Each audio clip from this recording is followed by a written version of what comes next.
चला आज जातक कथांमधली एक जबरदस्त गोष्ट ऐकूया.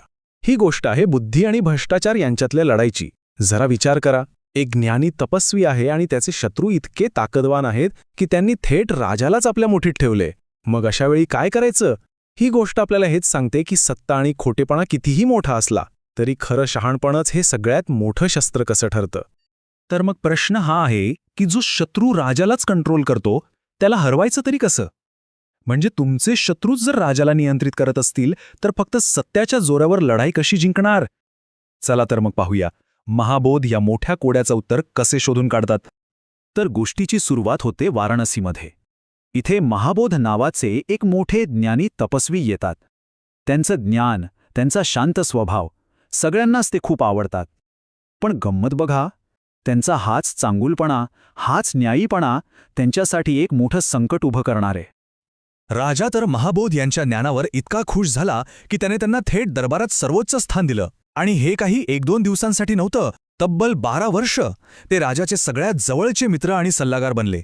नातं इतकं घट्ट होतं की राजा महाबोध यांना विचारल्याशिवाय कोणताही महत्त्वाचा निर्णय घ्यायचाच नाही. आणि मग इथूनच खरी कहाणी सुरू होते. राजाने महाबोध यांच्यावर न्याय निवाड्याची जबाबदारी सोपवली.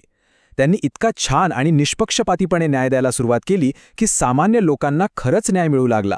पण यामुळे झालं काय की जे 5 दरबारी सल्लागार लाच घेऊन आपले खिसे भरत होते त्यांचा तर धंदाच बसला. आता त्यांच्यासाठी महाबोध फक्त एक अडथळा नव्हते, तर ते एक असे शत्रू बनले होते ज्यांना कसंही करून बाजूला करणं गरजेचं होतं. आता आपण कथेच्या पुढच्या टप्प्यात आलो आहोत आणि हा टप्पा आहे विश्वासघाताचा. इथे आपण बघणार आहोत की ते 5 भ्रष्ट सल्लागार मिळून एका सरळ, प्रामाणिक माणसाविरुद्ध कसा कट रचतात. इतकंच नाही तर ते राजालाच त्याच्या सगळ्यात जवळच्या मित्राच्या विरोधात उभं करतात. त्या सल्लागारांनी खूप हुशारीने काम केलं. त्यांनी राजाच्या मनात थेट विष कालवलं. त्यांनी असं नाही म्हटलं की महाबोध वाईट आहेत. नाही, त्यांनी राजाच्या मनात भीती निर्माण केली, असुरक्षिततेची भावना. त्यांनी राजाला काय सांगितलं? महाराज, हे महाबोध लोकांमध्ये इतके लोकप्रिय झालेत ना की ते लवकरच तुमची सत्ता हिसकावून घेतील. म्हणजे बघा, त्यांनी राजाच्या सगळ्यात मोठ्या भीतीवरच घाव घातला. आणि राजाने आपली नाराजी कशी व्यक्त केली? खूप थंडपणे आणि तितक्याच क्रूरपणे.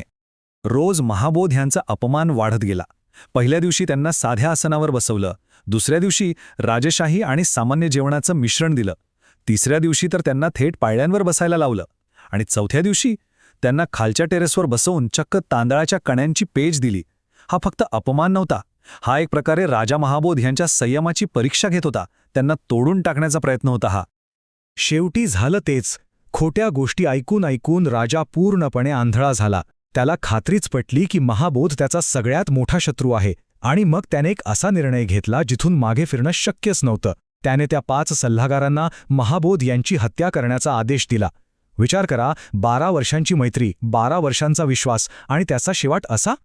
पण म्हणतात ना, नियतीच्या मनात काहीतरी वेगळंच होतं. झालं असं की राजाच्या एका विश्वासू कुत्र्याने हा सगळा कट ऐकला होता. दुसऱ्या दिवशी जेव्हा महाबोध राजवाड्यात आले तेव्हा तो कुत्रा त्यांच्यावर जोरजोरात भुंकायला लागला. आता बाकीच्यांना वाटलं कुत्रा आहे, भुंकतोय. पण महाबोध यांना प्राण्यांची भाषा कळत होती. त्यांना क्षणात समजलं की हा कुत्रा आपल्याला मृत्यूच्या धोक्याची सूचना देतोय. मग काय, एक क्षणही न घालवता त्यांनी तिथून पळ काढला आणि आपला जीव वाचवला. आणि आता सुरू होतो कथेचा तिसरा आणि सगळ्यात रहस्यमय भाग. महाबोध तर निघून गेलेत आणि त्यांच्या मागे राज्य पूर्णपणे कोसळण्याच्या मार्गावर आहे. पण ते परत येतात आणि त्यांच्या परत येण्याने एक नवीनच कोडे समोर येतं, माकडाच्या कातडीचं कोडे. जेव्हा शहाणपण निघून जातं तेव्हा काय होतं? अराजकता माचते. बरोबर तेच झालं. महाबोध निघून जाताच त्या सल्लागारांना मोकळं रान मिळालं. त्यांनी काय केलं? त्यांनी थेट राणीवरच देशद्रोहाचा खोटा आरोप लावला. आणि त्या आंधळ्या राजाने एक क्षणही विचार न करता आपल्याच पत्नीला मृत्यूदंड दिला. या एकाच चुकीमुळे त्याचेच मुलगे त्याच्या विरोधात उभे राहिले आणि राज्यात गृहयुद्धाची परिस्थिती निर्माण झाली. आणि अशा या गोंधळाच्या परिस्थितीत महाबोध परत येतात. पण त्यांचं हे परत येणं एक नवीन रहस्य घेऊन येतं. त्यांच्या खांद्यावर काय असतं माहितीये? एका वाळलेल्या माकडाची कातडी. आता प्रश्न हा आहे की ते हे असं विचित्र ओझं का घेऊन फिरत आहेत? हे कोडं आहे आणि ह्याच कोड्याच्या उत्तरात राज्याचं भविष्य दडलेलं आहे. आणि आता येतो कथेचा खरा क्लायमॅक्स. पण हा काही तलवारींचा किंवा शस्त्रांचा क्लायमॅक्स नाही. ही आहे बुद्धीची लढाई. इथे महाबोध आपल्या त्या 5 शत्रूंच्या चुकीच्या विचारसरणीलाच आव्हान देणार आहेत आणि त्यांना त्यांच्याच तर्काच्या जाळ्यात अडकवणार आहेत. तर हे आहेत ते 5 भ्रष्ट सल्लागार आणि त्यांचं ते चुकीचं तत्वज्ञान. पहिला म्हणतो जगात पाप पुण्य असं काहीच नाही. दुसरा म्हणतो सगळं काही देव करतो. तिसरा कर्मावर बोलतो. चौथा म्हणतो मेल्यानंतर सगळं संपतं. आणि 5वा तर सगळ्यात खतरनाक, तो म्हणतो स्वार्थासाठी काहीही करा, अगदी हत्यासुद्धा. म्हणजे प्रत्येकाची विचारसरणी दुसऱ्यापेक्षा जास्त धोकादायक. चला पाहूया महाबोध हा वैचारिक चक्रव्यूह कसा भेदतात. पहिला सल्लागार येतो आणि आरोप करतो, तू या माकडाला मारलंस, तू खुनी आहेस. त्यावर महाबोध एकदम शांतपणे उत्तर देतात, अरे पण तुमचाच सिद्धांत काय सांगतो की सगळं काही निसर्गामुळे घडतं, त्यात पाप पुण्य काही नसतं. मग माझ्या या कृतीत पाप कुठून आलं? याला मी नाही, निसर्ग जबाबदार आहे. बघा, एकाच वाक्यात त्यांनी त्या सल्लागाराच्या तत्वज्ञानातला खोटेपणा उघड केला. मग येतो दुसरा सल्लागार. तोही त्यांना खुणी म्हणतो. महाबोध त्याला म्हणतात, तुमच्या मते तर सगळं काही एका सर्वोच्च शक्तीच्या देवाच्या इच्छेने होतं, बरोबर ना? मग या माकडाची हत्यासुद्धा त्याच्याच इच्छेने झाली असेल. ह्या पापाचा वाटेकरी मी नाही तर तुमचा तो देव आहे. मी तर फक्त एक निमित्त मात्र होतो. पाहिलं, त्यांनी पापाचा सगळा भार थेट देवावरच टाकला. आता तिसऱ्याची पाळी, जो कर्माच्या सिद्धांतावर चालतो. तो म्हणतो तू गुन्हा केला आहेस. महाबोध त्यालाही त्याच्याच भाषेत उत्तर देतात, जर सगळं सुखदुःख मागच्या कर्माचं फळ असेल तर मग या माकडाचा मृत्यू हे सुद्धा त्याच्याच कोणत्या तरी मागच्या पापाचं फळ असणार. तो त्याचं कर्ज फेडत होता, मी तर फक्त एक साधन बनलो. मग ह्यात माझा दोष कुठे आला? मग येतो चौथा सल्लागार, जो नास्तिक आहे. तो म्हणतो तू दोषी आहेस.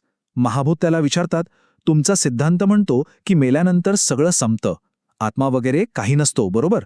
मग जर पाप भोगणाराच कोणी उरत नसेल तर पाप आणि पुण्य या शब्दांना काही अर्थच उरत नाही. मग पापाची भीती कशाला आणि कोणाला?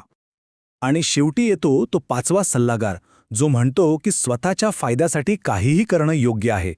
महाबोध त्याला एकदम सडेतोड उत्तर देतात. ते म्हणतात, तुमचा सिद्धांत तर सांगतो की गरजेसाठी स्वतःच्या आईवडिलांनाही मारलं तरी चालतं. मी तर फक्त माझ्या गरजेसाठी एका माकडाला मारलं. तुमच्याच त्या भयानक तर्कानुसार माझं कृत्य तर 100% योग्य आहे. तर असा हा जबरदस्त बौद्धिक विजय होता. आणि या विजयानंतर कथेचा शेवटचा टप्पा सुरू होतो. महाबोध यांनी फक्त एक वाद नाही जिंकला, तर त्यांनी राज्याला पुन्हा एकदा योग्य मार्गावर आणण्याची एक संधी निर्माण केली. चला पाहूया हे शहाणपण आता सुव्यवस्था कशी परत आणतं. महाबोध यांच्या तर्कापुढे त्या 5ही जणांची बोलतीच बंद झाली. ते पूर्णपणे हरले. त्यानंतर महाबोध राजाकडे वळले आणि त्याला त्याच्या चुकांची कठोर शब्दांत जाणीव करून दिली. त्यांनी राजकुमारांचा आणि राजाचा समेट घडून आणला आणि ते जे भ्रष्ट सल्लागार होते त्यांना त्यांच्या कर्माची शिक्षा मिळालीच. त्यांच्या ज्ञानामुळे राज्यात पुन्हा एकदा शांतता आणि सुव्यवस्था आली. आणि जाता जाता महाबोध राजाला या सगळ्या घटनेचं सार एका श्लोकात सांगतात. ते म्हणतात, नेहमी विश्वासू मित्राची संगत कर आणि खोट्या अविश्वासू मित्रांना दूर ठेव. हीच ती साधी शिकवण होती जी राजा विसरला होता आणि त्यामुळेच अख्ख्या राज्यावर हे संकट ओढवलं होतं. आणि शेवटी ही जुली गोष्ट आपल्याला आजच्या काळाबद्दल एक मोठा प्रश्न विचारून जाते. आजच्या जगातही जेव्हा मोठे नेते चुकीच्या माहितीने वाईट सल्ल्याने घेरलेले असतात, तेव्हा खरं शहाणपण आणि विवेक त्या गोंधळातून मार्ग काढू शकतो का, यावर आपण सगळ्यांनी विचार करायला हवा.